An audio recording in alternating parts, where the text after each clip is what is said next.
everybody to our Wednesday Bible study. I just thought this was interesting. I was scrolling on my Bible and it popped up and said, "Do you love your Bible app?" I said, "Yes." Welcome everybody to the Wednesday Bible studies at Miyat Gwinnett. Thank you for joining us on Facebook. Thank you for joining us in person. My name is Marshawn Parker, Elder Parker. I got used to saying that. On behalf of our pastor, Elrico Williams, and our First Lady, Elder Dee, we thank you for being here. Yes, both either in person or online. We know the Holy Spirit is reigning, and we hope that you enjoy the word that's going to be told today. I pray that everybody has had a wonderful week so far. Everybody feels blessed and know that they are blessed, and God is continuing to watch over you, continue to lead you in a path, continue to bless you and fight battles that you may not even know what's going on in this moment. Oh, give me one moment. There we go. Thank you, sweetie. So let's go ahead and get started and go into Matthew 5, Matthew chapter 5.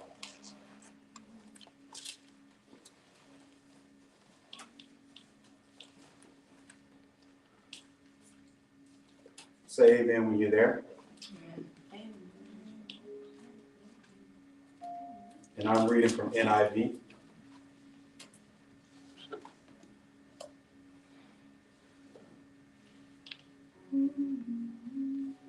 So let you guys know we're going to trek through the whole chapter here. All right. Introduction to the Sermon on the Mount. Now, when Jesus saw the crowds, he went up on a mountainside and sat down. His disciples came to him and he began to teach them. He said, "Blessed are the poor in spirit, for theirs is the kingdom of heaven.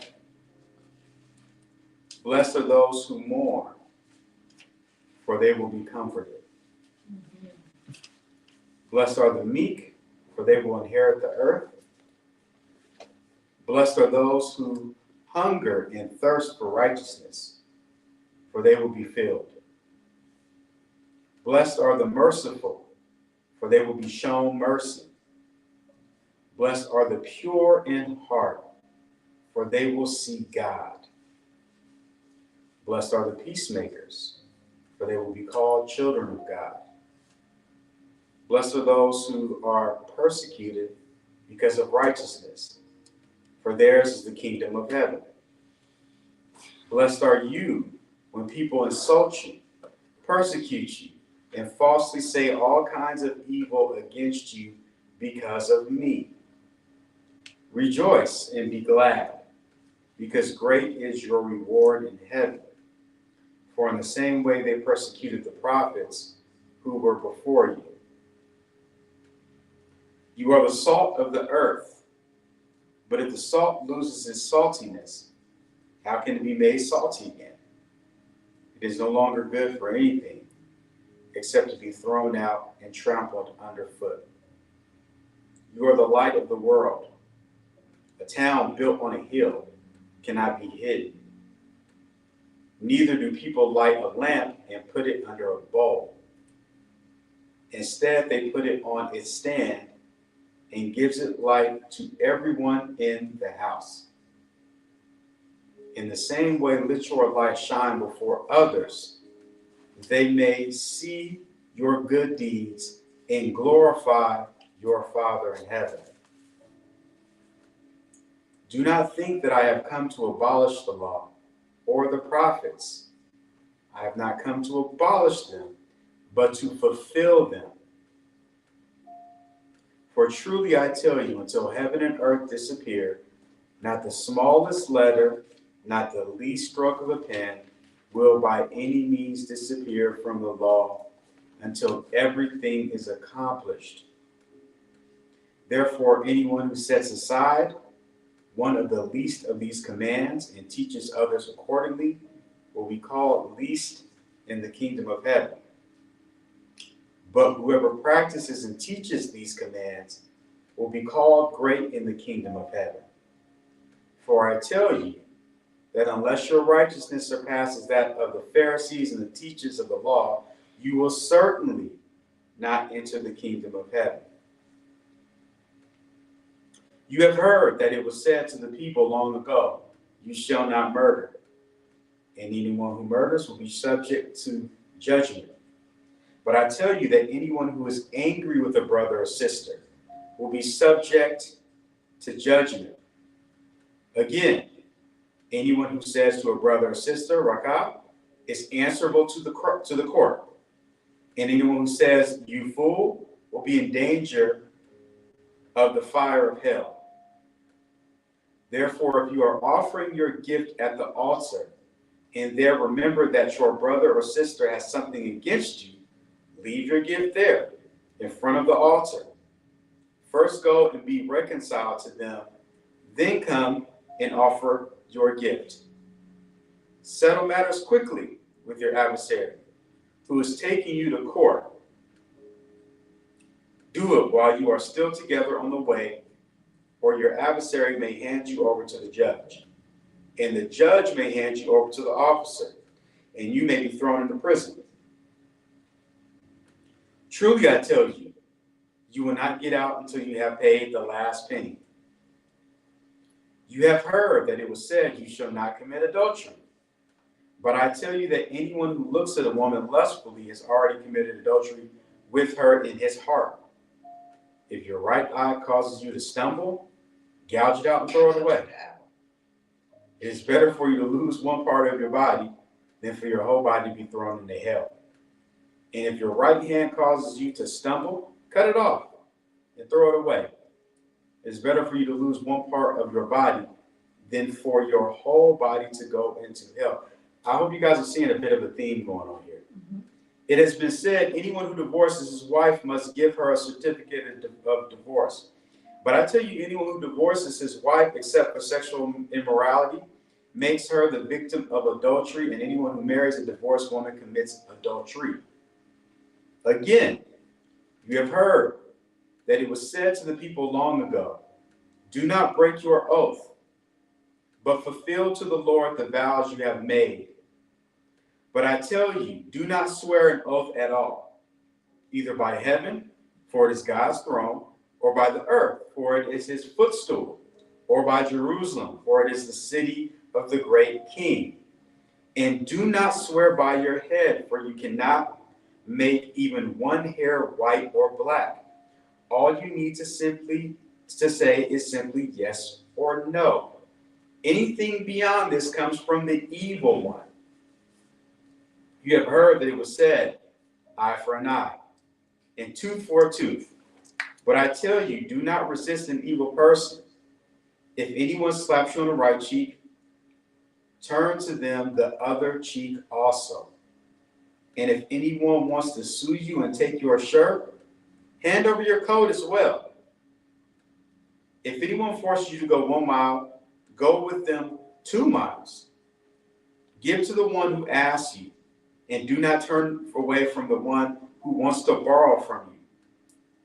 You have heard that it was said, love your neighbor and hate your enemy. But I tell you, love your enemies and pray for those who persecute you, that you may be children of their Father in heaven. He causes his sun to rise on the evil and the good, and sends rain on the righteous and the unrighteous. If you love those who love you, what reward will you get? Are not even the tax collectors doing that? And if you greet only your own people, what are you doing more than others? Do not even pagans do that? Be perfect, therefore, as your heavenly Father is perfect. Now, what I want to talk about is something that is losing touch in the way we see our relationships, the way we see our interactions, the way we are seeing our purposing. And when I say we, I mean we as people. I'm not talking about the Miag Church. I'm talking about grander here. I do know this, I understand. I've stated it before. We're not here to win the world. We're here to win souls. But in the midst of that, one thing I do is this. I've learned you don't want to drink the poison, but you want to understand where the poison is being poured. Right?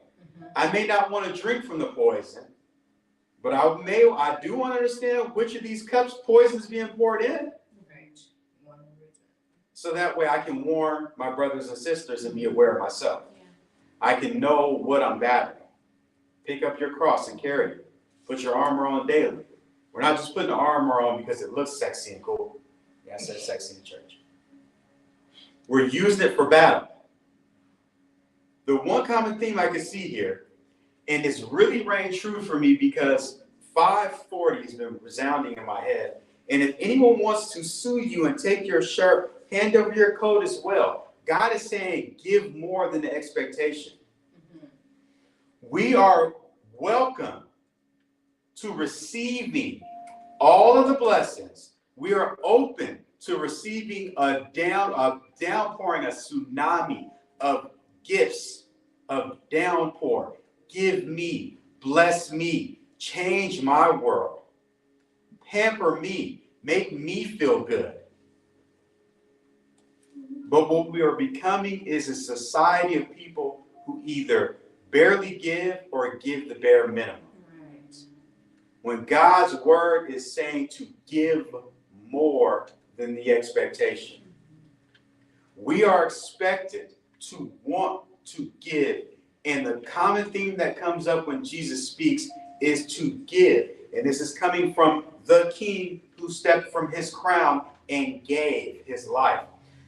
We always look at the sacrifice. And I heard a pastor say this with passion, where we don't think about this because we look at it and we say, Jesus didn't deserve this. He was perfect. But he's taken these stripes and he's taken this pain because he's taking on all of our stripes and all of our pain. Yes, he did not deserve it. And yet he accepted it because he knew the assignment. And with each strike and with each mock and with each ounce of pain that his perfect body felt, he was taking on, he was receiving, he was getting everything that we, you can say, deserve or earned. Right. So the ultimate giver is telling us to give. Common theme of giving. If anyone forces you to go 1 mile, go with them 2 miles. Give to the one who asks and do not turn away from the one who wants to borrow from you. The reason we have trouble giving is because we look at them as math equations. We look at things when we are giving as practical. We look at things in receiving in the spiritual. Because we have set our minds and our spirits to say, we can receive anything, at least most of us have. Some of us need to work on that. We receive in this spirit. God has promised me, God has made promises that I will receive. And we will believe in that wholeheartedly. But when it's time to give, we become very practical, very mathematical. If you ask me for a coat, I have to think, do I have another coat for the winter? Mm-hmm. If you ask me for food, my thought is, do I have enough food to feed me and my family?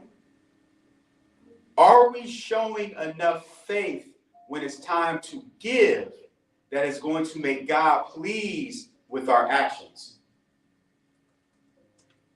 Let's not become full of faith when it's time to receive and extremely practical when it's time to give.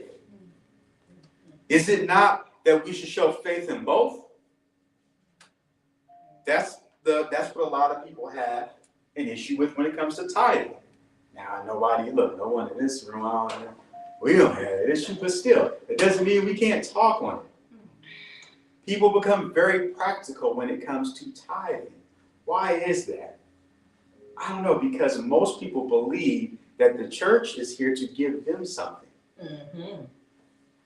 Again, we go back to the giving, and I want to go in more about how that has just spoiled everything that God is trying to give us. Is priceless presence, is our idea of us receiving and everything, as opposed to having a heart to give. But let's talk about tithing right now.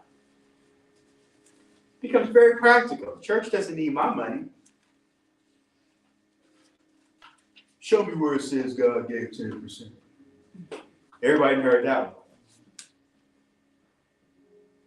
And then we start doing the equations. Why the pastor got a new suit on? Why the first lady got this? Where's my money going? Mm-hmm. I ain't never heard nobody ask where tax dollars is going. Mm. I've never heard it. Because there's an expectation. And we get very practical. Well, I need this money. We get very practical. What is the church giving to me? And then, for those people who I've seen in need who come to the church, let's keep it real here. Go to church for a month. They have some struggles. Hey, Pastor, I've been going here for a month, and I went 2 Sundays, and I went to 1 Bible study, and I brought me and my family, and I know you don't know my last name or anything like that, but rent was due on the 1st, and it's the 29th, and they told me 2 weeks ago that if I don't pay it by the 31st, that I don't have any place to live. You think you can give me $1,500? Mm. No. Aren't you here to give? I mean, I know that. Remember I gave $3 2 Sundays ago?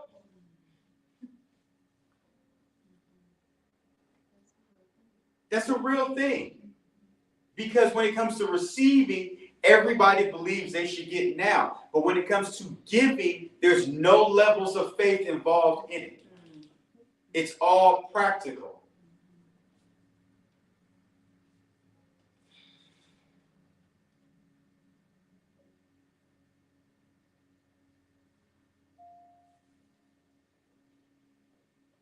Again, going back to the fact of, I pay attention to the poison. And I pay attention even more now because I couldn't believe that I was having a debate with someone I loved about how many genders there were. When that situation happened about 5 or 6 years ago, I realized I need to pay attention. See, we think, we shouldn't pay attention to those things over there because we don't involve ourselves in those things. But what I would say is you want to be educated on your enemy so that way you know how to battle them. Right. So I pay attention to things because I want to be able to combat it with the word when the time comes. Paying attention to the poison, giving. What's going on right now is men are having shows in which they're talking about how to get everything out of a woman. Since you got to dominate her. Women are having shows in which they are teaching people how to get everything that a woman can get out of a man. Because the idea of man and woman has now not become a union, but a battle. A battle to see who can conquer who and who can get everything from the other. The winner receives all bragging rights. That's what it's become. Children are becoming people who complain about what the experience is with their parents. Their parents are toxic. Their parents are overbearing. Their parents are trying to teach them how to live, and they don't know what to do because they are thinking from a generation before. The idea of giving back to your parents and honoring your parents is something that is far and few between because the children are being taught it is about what you want, what your desires are, what you can get out of the relationship. Everything that God has created for us to have shared bonds to pour and give into is being toxified by society. People who would be happy before receiving a job and doing a good job is now concerned with doing the bare minimum of that job and getting everything out of said job.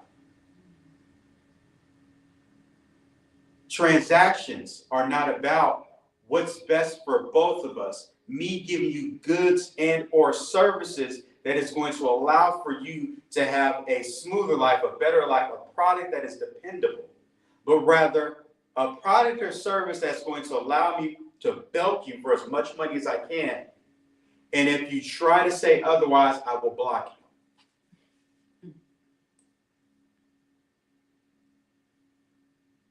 Churches have become, in the idea of most, a soup kitchen. A glorified hospital in which you do not need health insurance. Because you see, when people go to a hospital, there's at least an expectation that I've poured in through my insurance. I'm given membership because I have this card, and every paycheck, there is a certain amount of money that's taken that I've come into agreement with these hospitals that I'm going to pay you on the rare occasion that I'm sick or ill or need something. We're even not, there's not even that. And that would only be a bare minimum.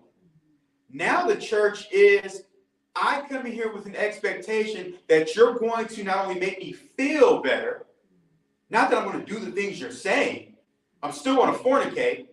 I'm still going to be violent. I'm still going to eat like crap. I'm still going to be gay. I'm still going to be not get married. I'm still going to do all these things, but make me feel better. I know you just said that seeking God and reading his word and all these different things that you laid out to me to do those things. No. Scratch that stuff. How about we do this? Look, Pastor, come here. Let me talk to you. Okay.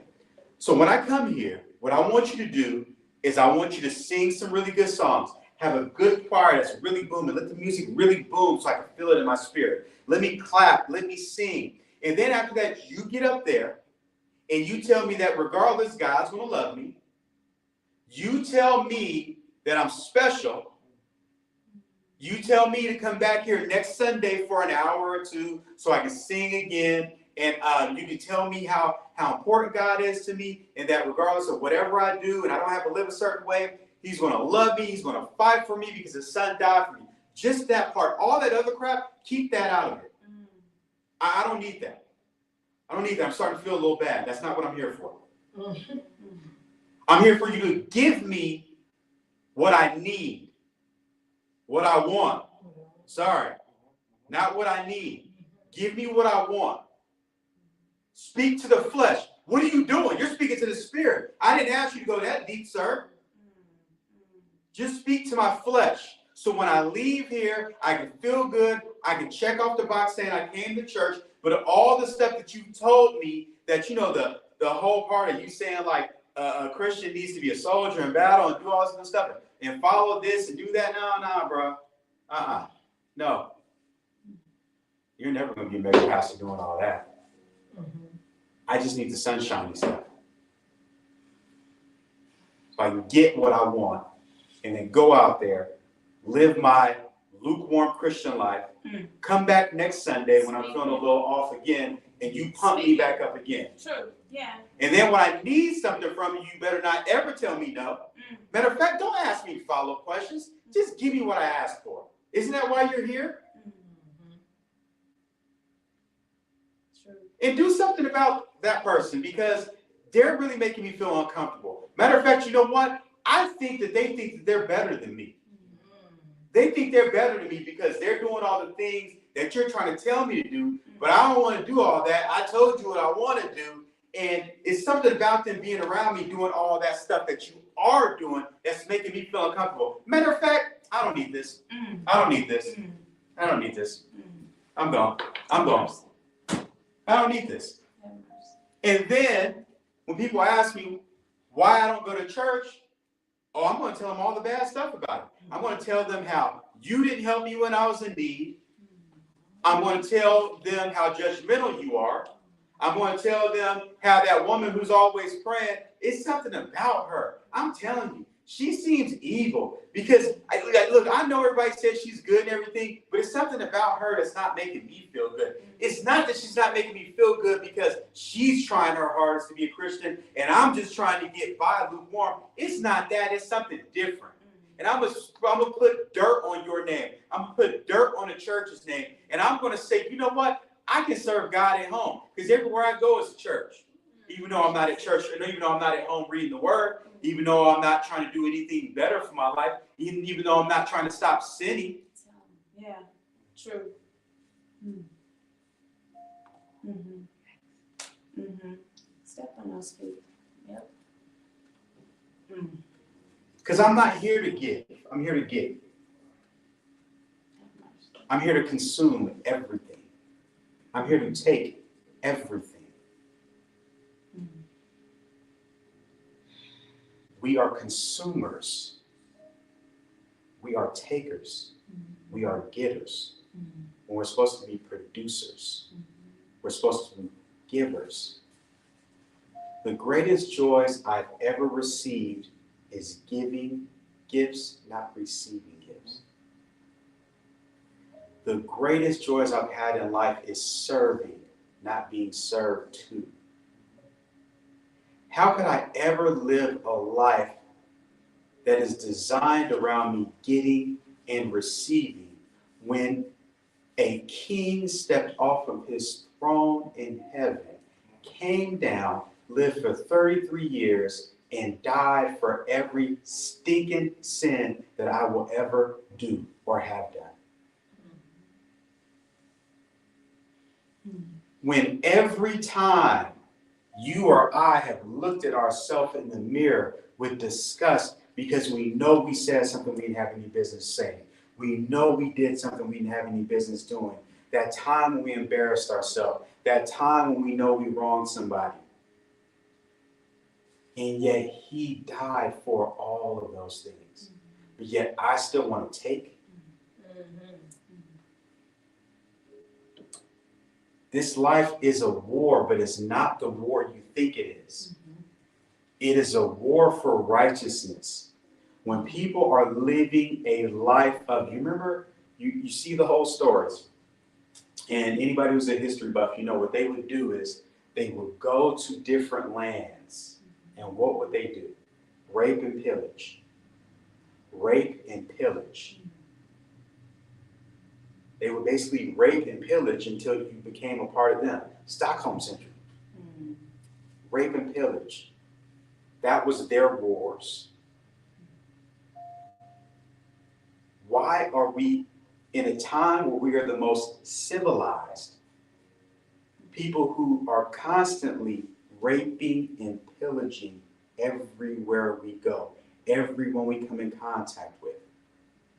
And then if the things don't turn out the way that we designed them to, then it's because the other person was toxic.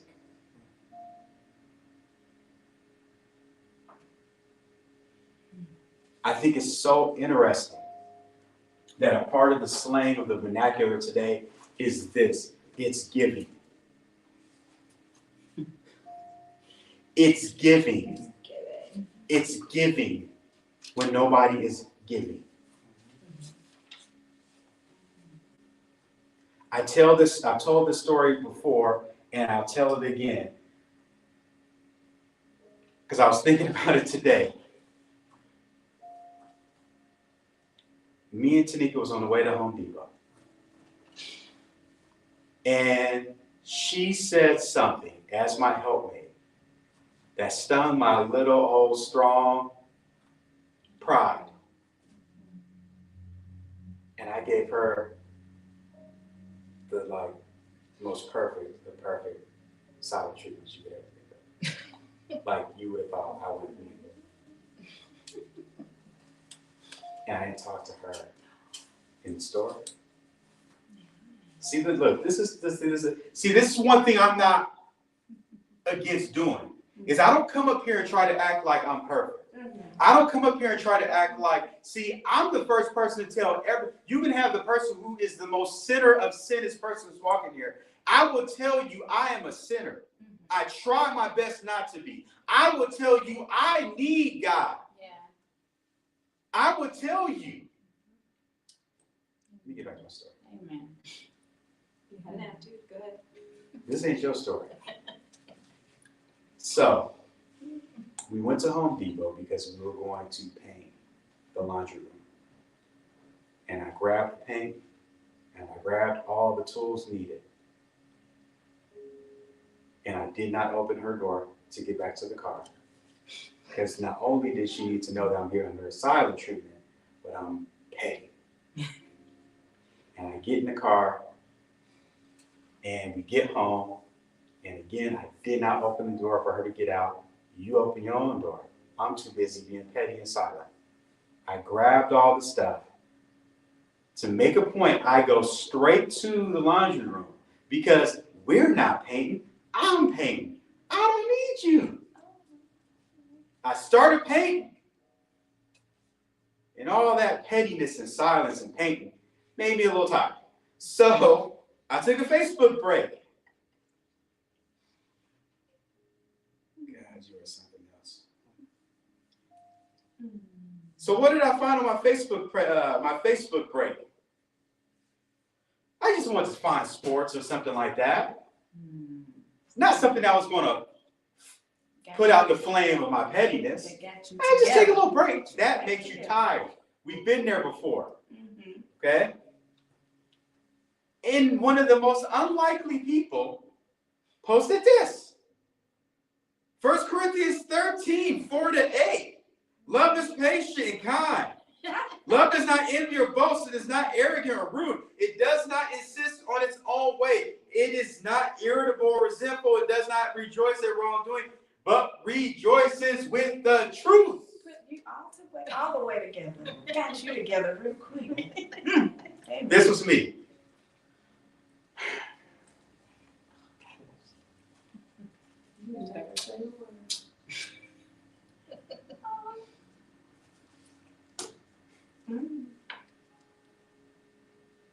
Tanika, text message open up.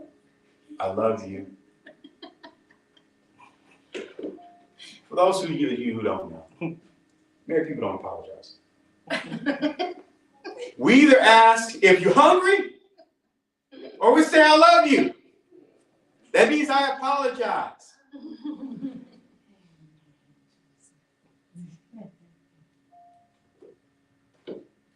Because there's two things that I hear Jesus talk about consistently. There's two common themes I see throughout the Bible. It's giving and love.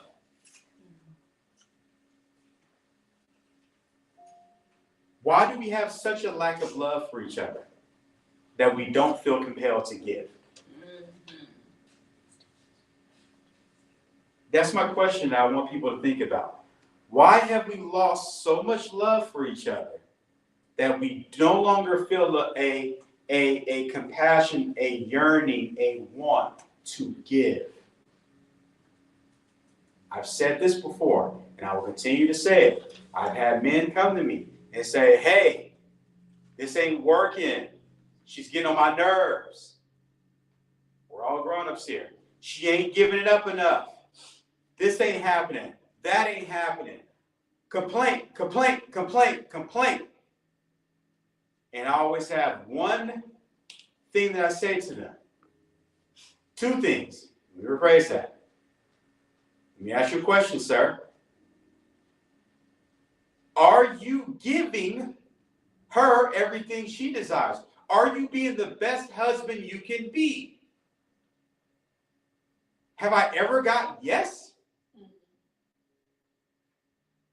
No, if I'm being real, no.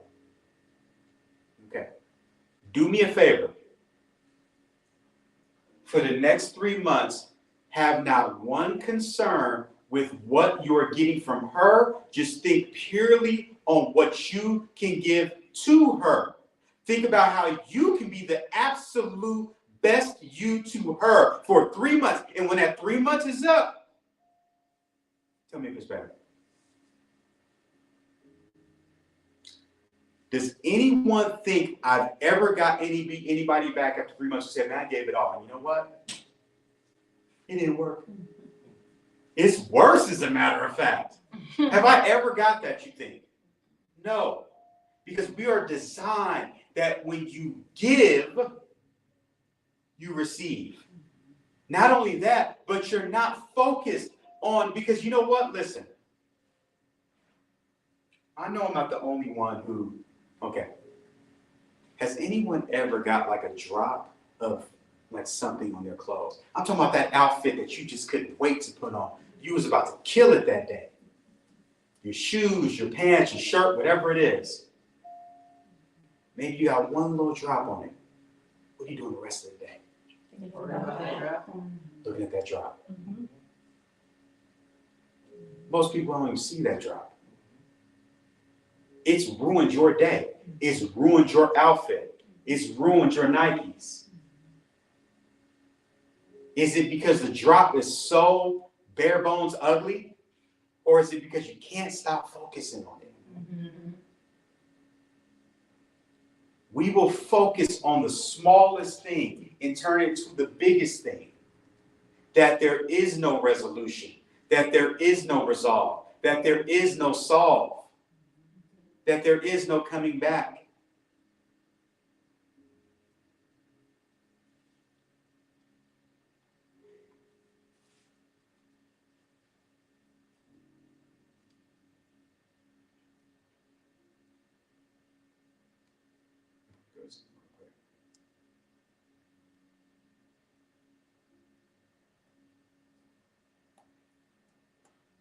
We have to have a heart and a posture that is consistently thinking about giving. There's no one who's ever gave their all and not received. But there are people who has taken everything and has felt completely empty. One is possible, one is not possible.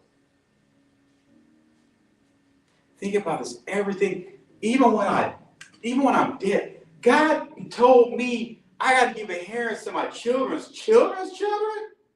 I don't get to spend it. I don't even get to see it. It's got to go to my children's children. Everything about him says give and you will inherit. Give.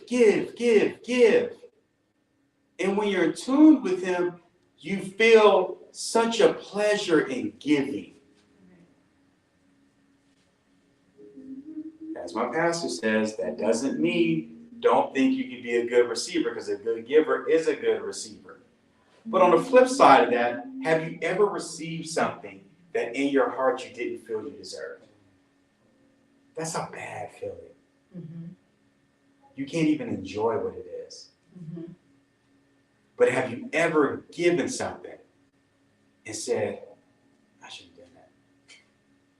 Because this is the thing, is even if you are using that math equation of thinking, well, if I give this, I better get this back, or they better do this, or it better ends up being here, then yes.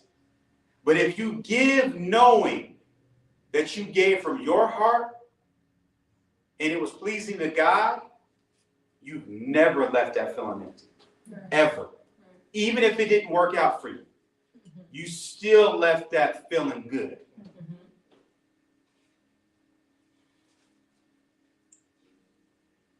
1 Peter 4:8. Above all, love each other deeply, because love covers over a multitude of sins. I love that.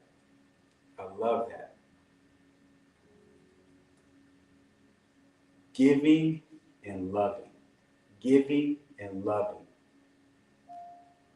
Whatever the world tries to tell you about relationships, whatever the world tries to tell you about how you should see your life, how you should feel about receiving, how this is a battle of you against the world, you have to kill or be killed, dog eat dog. We have a king, a God, a redeemer who has told us something different. He will fight our battles for us. He will keep us safe. He will give us peace. He is our provider.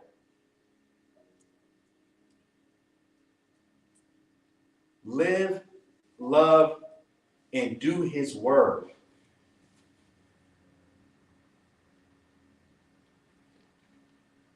Oh, it's 8:14.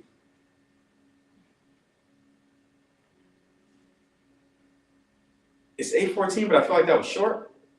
So I feel compelled to say, hey, sorry, you guys, that was short. But it's 8:14, 8:15. So I would advise everybody to read back through Matthew 5 again.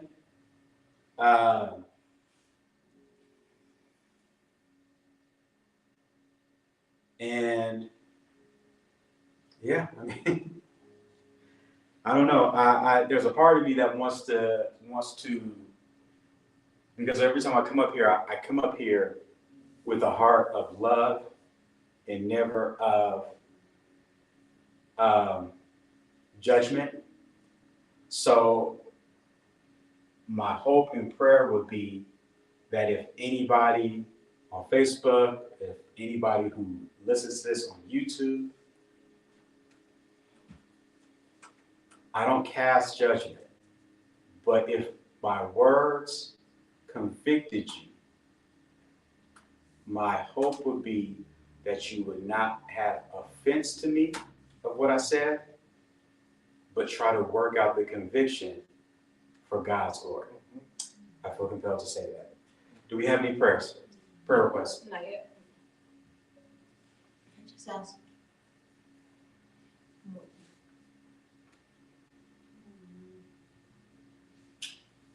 And I gotta be honest, I didn't know it was gonna go there.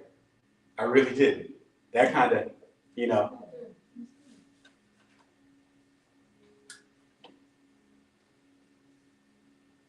If there is anyone who would like to pour and give back to the church, if you'd like to give your tithes, you can do so at $MIG. That is $MIG on our Cash App. If you'd like to pour into the First Family, you can do so at Now Faith 11.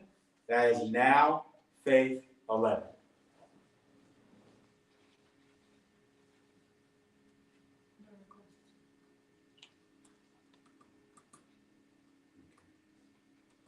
Well, my prayer is that everybody enjoys the rest of their week. Have a safe week.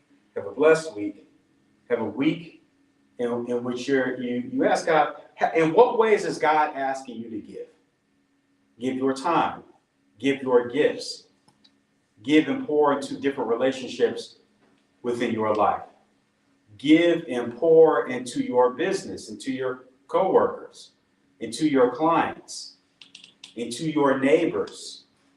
How is God asking you to give? And my prayer is that never in any way he's asking you to, that's what you actually receive. Amen. All right. God, you said it. God, you said it. We believe it. We believe it. That settles it. That settles it.